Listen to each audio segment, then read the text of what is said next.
Chronicling sometime in the 6th century, the British monk Gildas wrote of the Obsessionis Badonici Muntis, the siege of Mons Badonicus, or, as it was later known, the Battle of Mount Badon.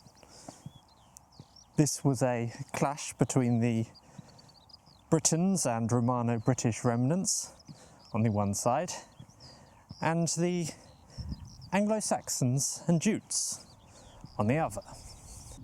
The Britons emerged victorious, and it was said to be such a decisive victory that it halted the westward advance of the Anglo-Saxons for a few decades afterwards. It wouldn't be until 3 or 4 centuries after Gildas was writing that this battle, the Battle of Badon, would be attributed to a mysterious figure emerging from the mythological mists of history. And the Battle of Badon became known as the definitive victory of our once and future king, His Majesty, King Arthur.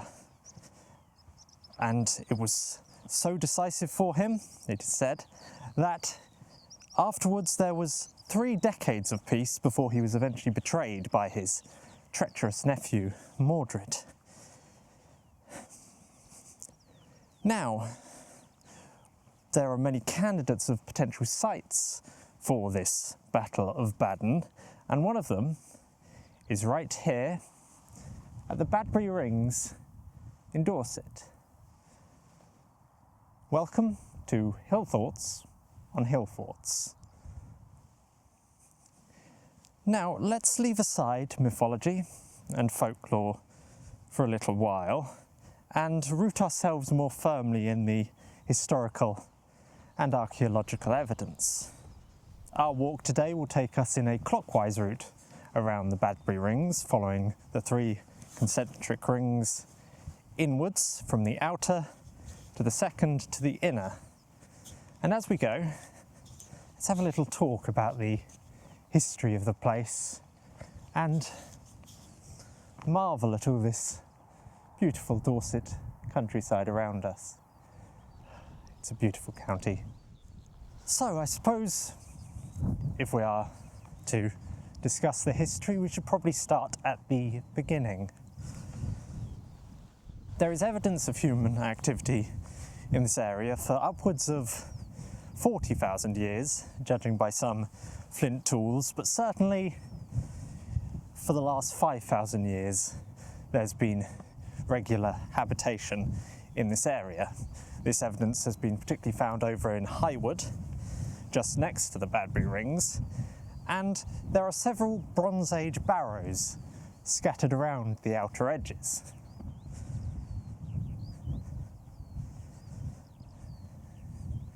What's particularly fascinating about one of these barrows, I'm not sure which one, because there are so many, but one of them, at some point in the 19th century, had a piece of stone taken from it. What has come to be known as the Badbury stone. What's so fascinating about this rock is the carving on its surface. It's currently housed in the British Museum, and it appears to have a couple of Bronze Age axes or daggers carved onto its surface. The only Bronze Age art motif like this found elsewhere was found on stone 53 over at Stonehenge, which is about 35 miles northeast of here. And that connects the barrows around Badbury Rings with the sacred landscape over on Salisbury Plain.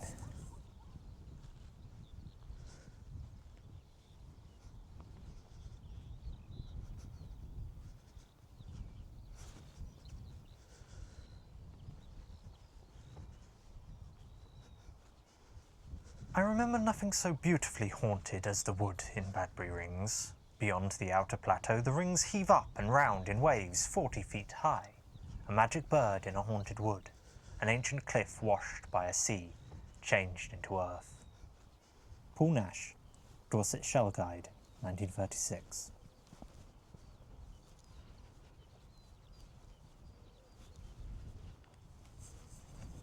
Leaving aside the Bronze Age, the Badbury Rings themselves were not built until the Iron Age, the innermost ring being constructed sometime around 500 to 600 BC, so 2,500 years ago.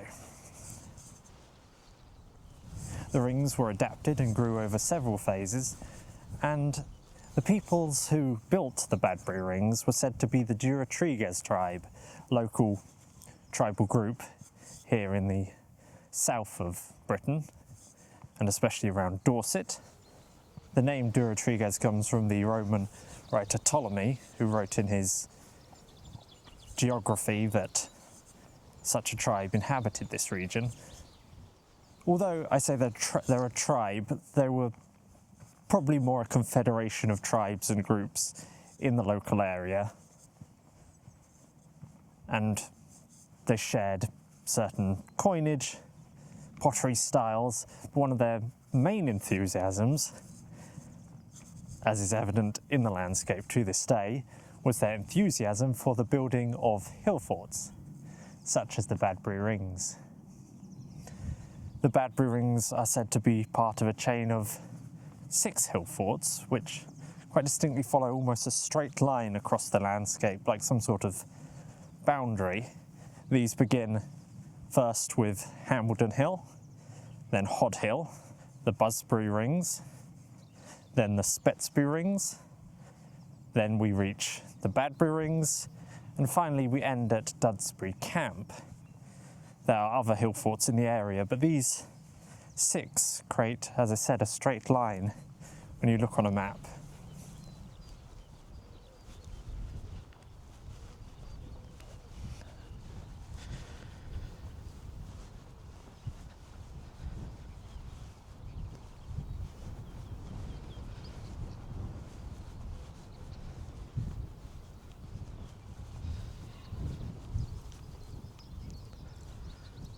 The placid agrarian Iron Age culture of the Durotrigians would come to an end in 43 to 44 AD with the conquest of the Romans. Vespasian, who would later become emperor, led the Legio Secunda Augusta, the second legion of Augustus, into this region, and in their westward advance, it is quite possible that the Badbury Rings was the first Durotrigian hill fort that they met with. Now, whether or not there was actually any sort of fixed battle is an open question. There have been found about 500 metres away towards the main road today, the Avenue of Trees, a ballista bolt, a Roman ballista bolt, and closer to the fort there's also been found a Roman javelin head, but this hardly suggests a full-scale battle, although it might imply a show of Roman force. The Durotrigian tribes almost certainly knew of the Romans, certainly those amongst them who engaged in trade with the continent, and so it is perfectly possible that they submitted quite quickly, as they knew that putting up the fight would be costly, and there were benefits to living under Roman rule.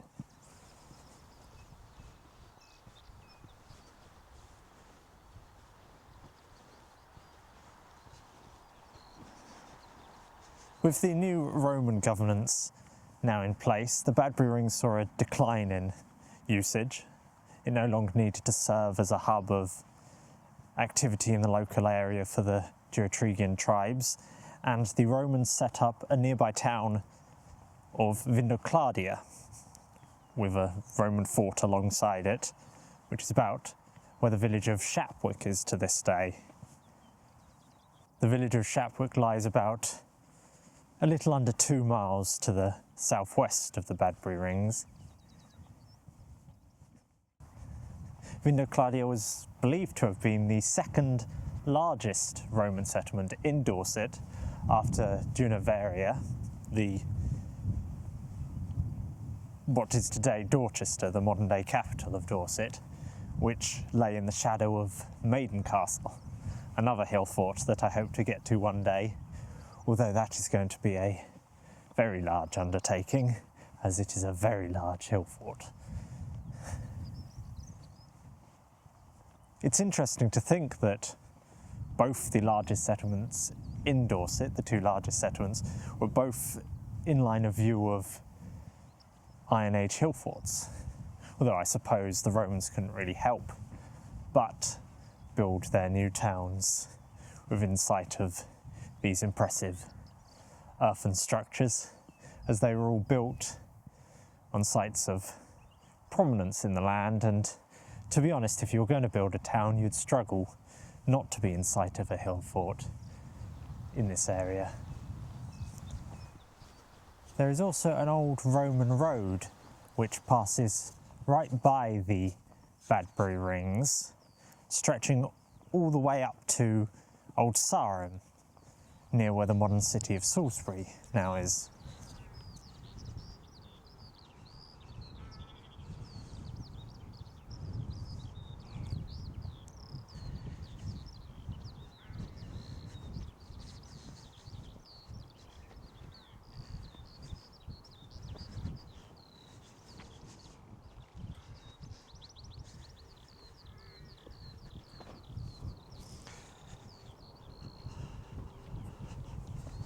We are leaving the outer ring now.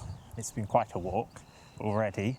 We're leaving the outer ring and about to go further into the hill fort by following the second ring, once again in a clockwise pattern. We were just talking about the Romans, and with the formal withdrawal of Roman governance in AD 410, there came a new period of uncertainty for this area, and this can be evidenced by the fact that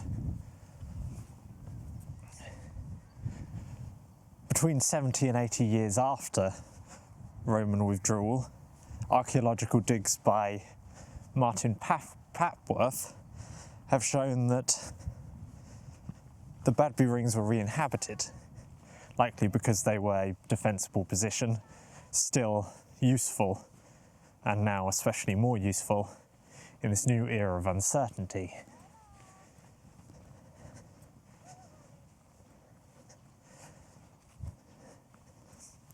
This uncertainty became all the more dire with the arrival of the...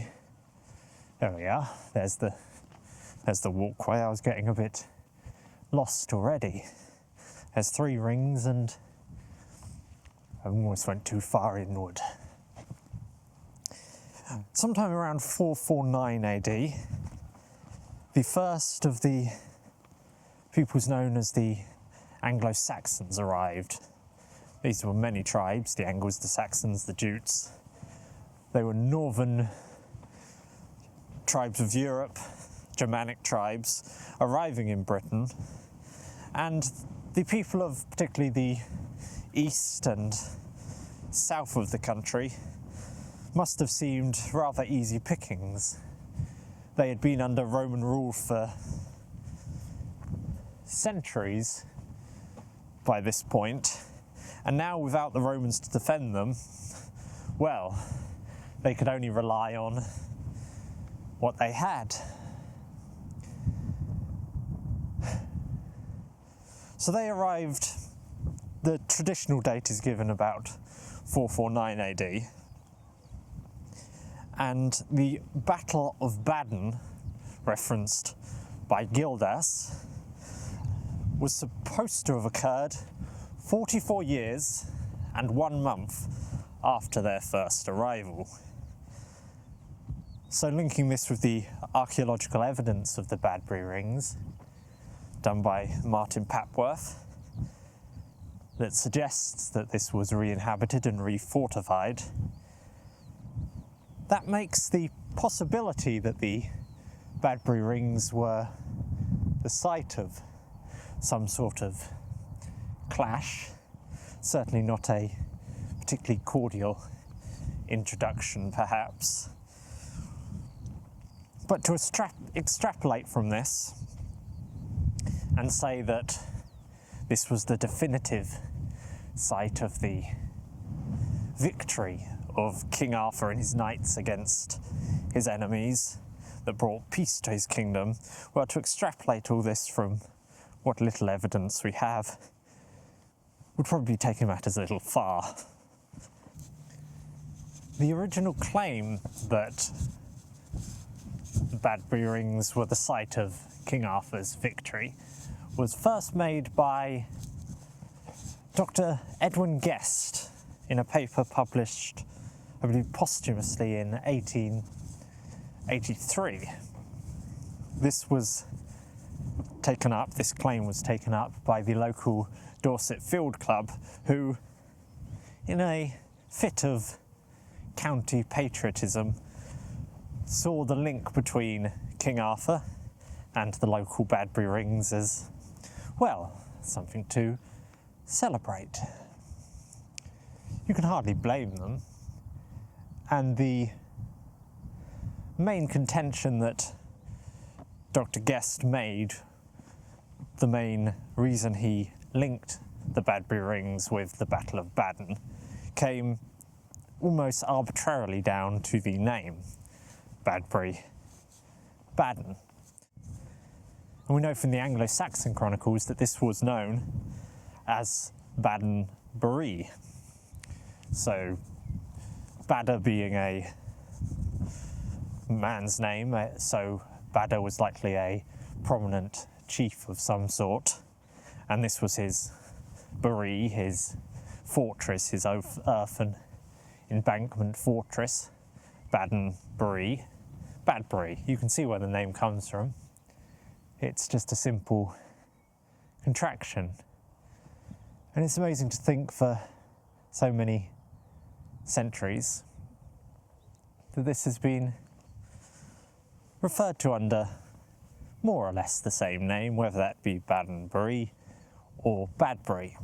The records seem to record this as Badbury rather than Badbury by around 1086, so a little after the Norman conquest, when they were doing all their admin, this was noted down as Badbury. So the contraction of Badbury, Badbury, Badbury, Badbury. It really is a beautiful day today.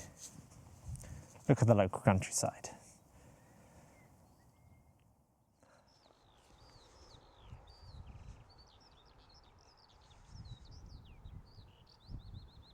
It was late May. My brother had put a jar of hawthorn on the swinging bookcase. Heaven forgive me, I was pleased with a poem I had done.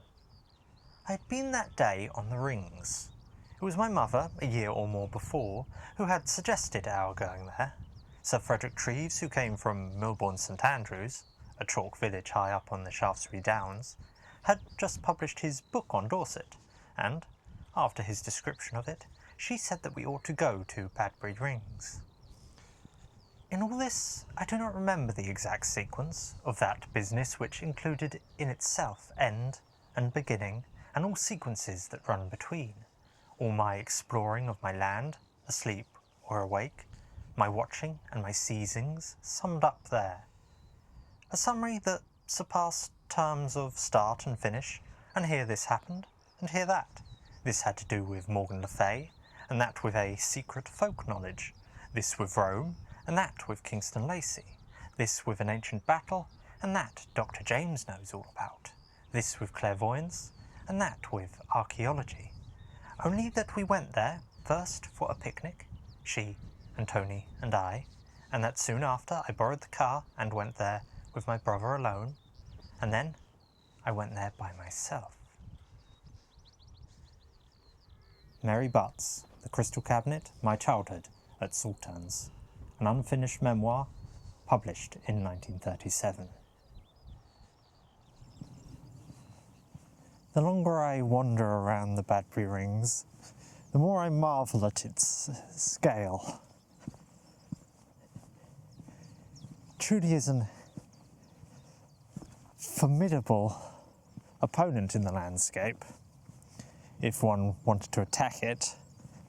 And you don't have to rely on King Arthur, although we will come back to him. You don't have to rely on King Arthur to find the Badbury Rings. An impressive place to be. And nor was it, even if we are including the victory of King Arthur, that was not the only time that the kingdom of what would become England, its future, lay in the very balance at this place. In October 899, King Alfred the Great died, and his son, Edward, his eldest son, Edward the Elder, was the expected heir apparent to the Kingdom of Wessex. But, as I'm sure we all know of, we know examples in history of this happening, there's plenty of them. With the death of King Alfred, although his eldest son was expected to inherit, there were other claimants to the throne. The main one going up against Edward was that of Ethelwald, who was his cousin. He was the son of King Alfred's elder brother, Ethelred, and Ethelwald was based in the nearby town of Wimborne, about 4 miles away. With two claimants to the throne, there had to be a clash, and Edward rode from Winchester to the Badbury Rings, where he set up camp. Now, over in Wimborne, Ethelwald too was making preparations. He had fortified the town with his army, he had barred the gates, and he had kidnapped a nun. Now, some later scholars contend that perhaps the kidnapping of the nun was written into the Anglo-Saxon chronicles to make Ethelwald look bad. But let's not spoil the drama with such scholarly debates and say he was fortified in the town of Wimborne, he'd kidnapped a nun, and now, within just a few miles of each other, Edward and Ethelwald were ready to meet in battle. Ethelwald, in the Anglo-Saxon chronicles, was even recorded as having saying that he, in Wimborne, would there live or would there die? Would there live or would there die?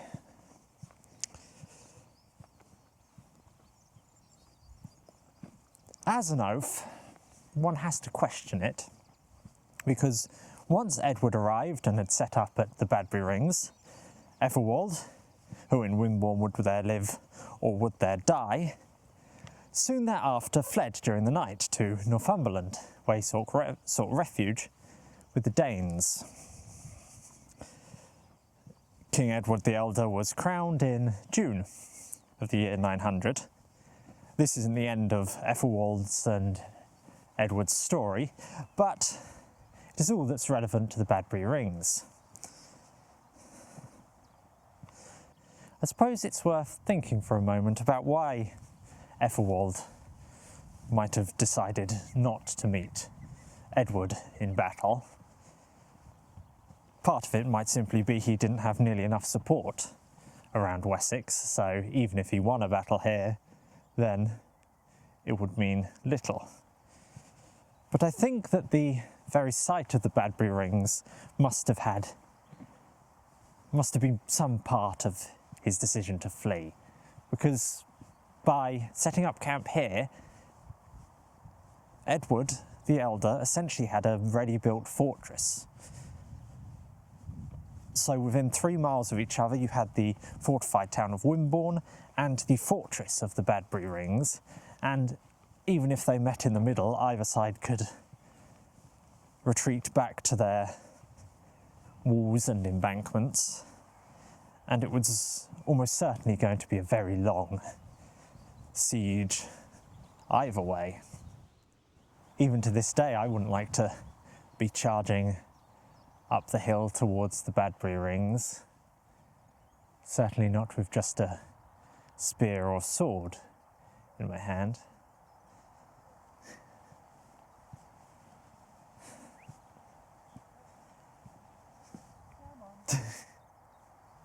Here's a doggy. It really is a beautiful late March day today. Spring is in the air. There's still a bit of a chill from winter, but as the sun comes out,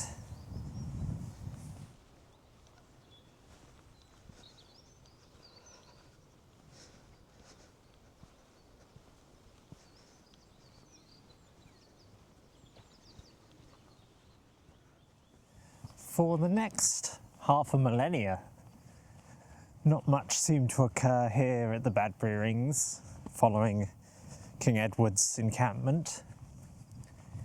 One can imagine that cattle grazed, that people came for a wander, perhaps children played on its embankments, couples had trysts amongst the mounds, but nothing that's particularly recorded in medieval history. There was said to be a beacon here, one of the many beacons stretching across the country to warn of invasion. They would be lit and the fires would stretch across the landscape. But other than the Badbury beacon, for, as I said, half a millennia, it was a placid landscape. We're now entering the inner ring of the Badbury Hill Fort, having followed the outer, the secondary, and this is getting to the oldest section.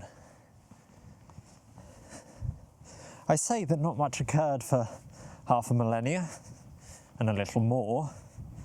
That was until the English Civil War began to tear this landscape apart. There were the two sides. There were the Royalists, defending the claim of King Charles I to be king, and there were the parliamentarians who, frankly, had had quite enough of him.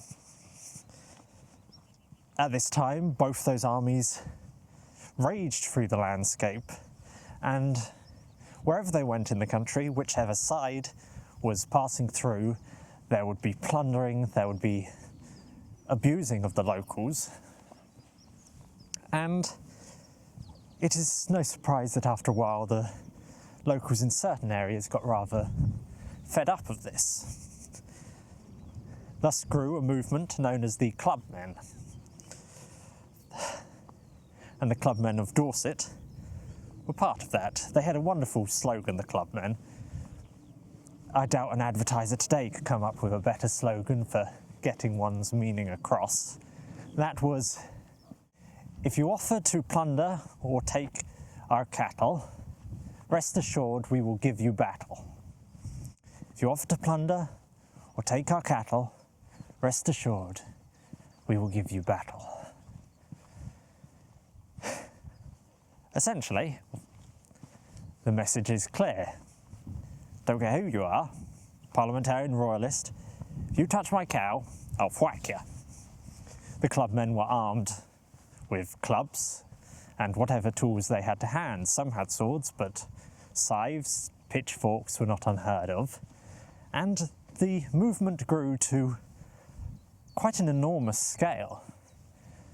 And this can be demonstrated here at the Badbury Rings, as amongst these circle of mounds, 4,000 clubmen of the Dorset and Wiltshire clubmen met to listen to a speech by Thomas Young, who was a relative local. He lived 15 miles away in the village of Manston. And together they listened to Thomas Young read a speech, a declaration, shared declaration, the Dorset and Wiltshire Clubmen resolution, and the Dorset and Wiltshire Clubmen desires and resolution declaration. We, the miserable inhabitants of the said county, being too deeply touched with the apprehensions and sense of our past and present sufferings, occasioned only by these civil and unnatural wars within this kingdom, and finding by sad experience that by means thereof the true worship of Almighty God and our religion are almost forgotten, and that our ancient laws and liberties are altogether swallowed up in the arbitrary power of the sword, and foreseeing that famine and utter desolation will immediately fall upon us, our wives and children, unless God of his infinite mercy shall look upon our true humiliation, be graciously pleased, speedily to put a period to these sad distractions, are unanimously resolved to join in petitioning his majesty and the two houses of parliament for a happy peace and accommodation of the present differences, without future effusion of Christian blood, without which accommodation we cannot expect the enjoyment either of our religion, liberties, or properties. Meanwhile, that we, whose names are underwritten, resolve and do here declare, first, to defend and maintain with our lives and fortunes the true reformed Protestant religion. Second, to join with and assist one another in the mutual defence of our laws, liberties, and properties against all plunderers and all unlawful violence whatsoever. Third, we do faithfully promise each to other that the damage or loss which, in the execution hereof, shall happen to anyone, be accounted as the loss of the generality, and that reparation be made to such party or parties by the old county, and, in case of loss of life, provision be made for his wife and children by the county. Fourth, to declare all such unworthy of the general assistance as shall refuse or delay to join with us in the prosecution of these our just intentions. Dorset and Wiltshire Clubmen Desires and Resolutions Declaration, read at the Badbury Rings in May 1645. Here we are, we've reached the Ordnance Survey marker here. I always find it exciting to find one of these in the landscape. They pop up everywhere, as you'd expect. Helping to make maps. Anyway, where were we? The Dorset and Wiltshire Clubmen met here, 4,000 of them, to listen to the declaration. And the contents, quite simply, were calling on the King and Parliament to resolve their dispute, drawing on the concept of a shared Protestant faith, so as to end all the plundering and bring law and order back to the country. But 4,000 clubmen being able to meet in a location such as this, a defensible location such as this, began to concern both sides, but particularly the parliamentarians, the villains of the conflict. As such, in mid-1645, the same year as the clubmen met here, in fact only a few months after it, the parliamentarians decided to clamp down. They had got a new hold on the county of Dorset, having finally besieged the stronghold of Corfe Castle, which was held by the Banks family, prominent royalist family, and who owned this area as well as Corfe. And as such, the parliamentarians met the clubmen at Hambledon Hill, another hill fort that I mentioned earlier, where they crushed them quite brutally, killing dozens and capturing hundreds. But that's a story for Hambledon Hill, so we'll leave that for today. After the clubmen met here in May 1645, there is very little more for the next few centuries. Again, it became quite a placid location amongst the farmland. Again, people probably came here for a stroll, cattle grazed, but otherwise all was quiet. But what was known is that amongst the trees there was a colony of ravens, said to be one of the last colonies of wild ravens in the country. This claim is slightly dubious, and the raven population has been recovering the past few decades of when I speak, I'm glad to say. But the ravens of the Badbury Ring, there was something about them, something special, and various tales began to be told of them. Most particularly is that of the idea that one of the ravens around here, if you happen to spot one, may well be our once and future king, His Majesty King Arthur,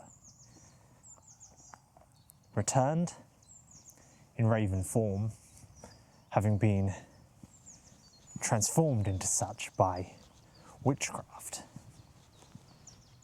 One of the things I find interesting about the Arthur as raven myth is that one of the earliest references to there being such a myth in this country, not just in Dorset but in the country in general, as part of the Arthurian lore, one of the earliest references is in Miguel de Cervantes' Don Quixote, written in the first 2 decades of the 1600s.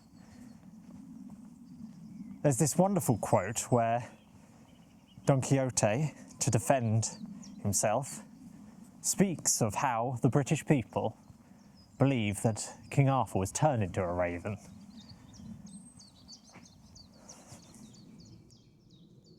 The instant they heard this, all set him down as mad, and the better to settle the point and discover what kind of madness his was, Vivaldo proceeded to ask him what knights errant meant. "Have not your worships," replied Don Quixote, "read the annals and histories of England, in which are recorded the famous deeds of King Arthur, whom we, in our popular Castilian, invariably call King Artus, with regard to whom it is an ancient tradition, and commonly received all over that kingdom of Great Britain, that this king did not die, but was changed by magic art into a raven, and that in process of time he is to return to reign and recover his kingdom and sceptre, for which reason it cannot be proved that from that time to this any Englishman ever killed a raven." Miguel de Cervantes, Don Quixote, Volume 1, first published 1605. But besides the Arthur as raven myth, there was also the idea that, just like at the Tower of London, where it is thought that as long as there's ravens held there, the country will be secure, well, here too, it came to be believed, for the Banks family, the ones I mentioned earlier who held Corfe Castle for as long as they could during the Civil War, and later moved to the nearby manor house of Kingston Lacy, built on all this land that they owned, including the Badbury Rings. It was believed that the ravens of the Badbury Rings, as long as there were ravens, they would be safe. The health of the family was directly linked to the health of the raven colony.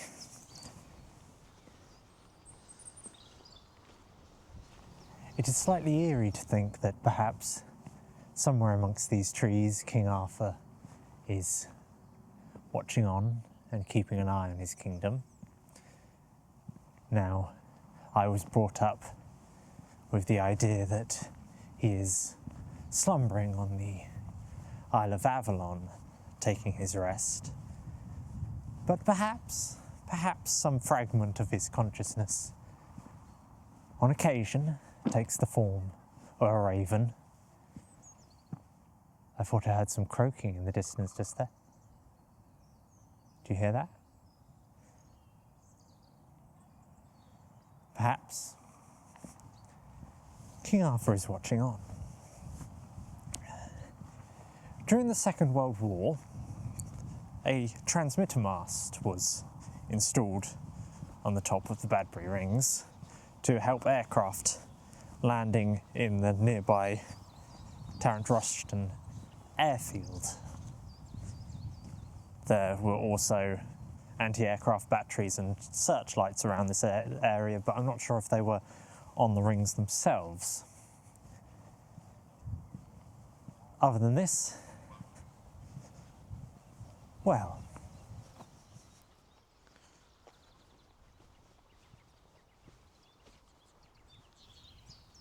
what place could be more appropriate for King Arthur to haunt during his intervital state than the scene of his great victory, Badbury Rings? Long may he haunt it. Reginald Bosworth Smith in Bird Life and Bird Lore, 1905. We're leaving the Badbury Rings now. Local historian Jeremy Hart, in his Cuckoo Pounds and Singing Barrows, wrote of how this site in particular has inspired tales of folklore and mystery. I've spoken of the potential that King Arthur fought here, perhaps, or if not fighting here, then he may be somewhere in the trees in raven form. There have been many writers who have mentioned the potency of this site, and you can really, visiting here, feel the refreshing inspiration of these mountains going round and round. The 3 rings that we've gone through. One of the other myths that I've yet to mention is that of the Phantom Army. Now, there's some question whether or not this Phantom Army is a Roman legion or that of King Arthur and his knights, but it is said that sometime between midnight and the witching hour on certain nights, you can see them marching around the rings. There are other ghosts too. There's a warrior with a scarred, leathery face who sneaks up on visitors near dusk and particularly likes surprising young couples who have come for trysts in amongst the Badbury Rings. I think that one was last sighted in 1977. Besides that warrior ghost, there's also the spirit of a old lady in a dark dress who has an outfit on that is reminiscent of the late Tudors. One final myth that is attributed to this area, and is particularly peculiar and has stumped most folklorists I've read, all of them, is that of the golden coffin, supposedly somewhere between the Badbury Rings and the village of Shapwick, which I mentioned previously as being around the site of the Roman town. Well, between here at the Badbury Rings and Shapwick, there's supposedly a golden coffin buried. Now that's all the story really says, that there's a golden coffin, and it's not entirely clear when this golden coffin would have been buried, nor indeed who or what was in it. Just that somewhere between here and there is one.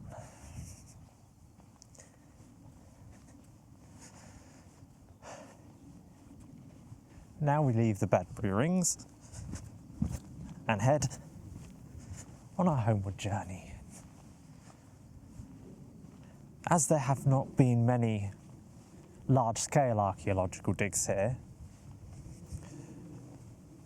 there's still much to learn about this area. It was part of the Kingston Lacey estate for centuries, and they did not allow archaeologists to dig up too much. And so what's in the ground was protected from those slightly more amateur first centuries of archaeology as an academic field, which is probably a good thing. But even more recently, the Kingston Lacey estate came into the care of the National Trust in 1982 after being bequeathed by Ralph Banks in his will when he died in 1981. And since then there have been some minor archaeological digs, particularly those I mentioned led by Martin Papworth, which have made some really fascinating finds.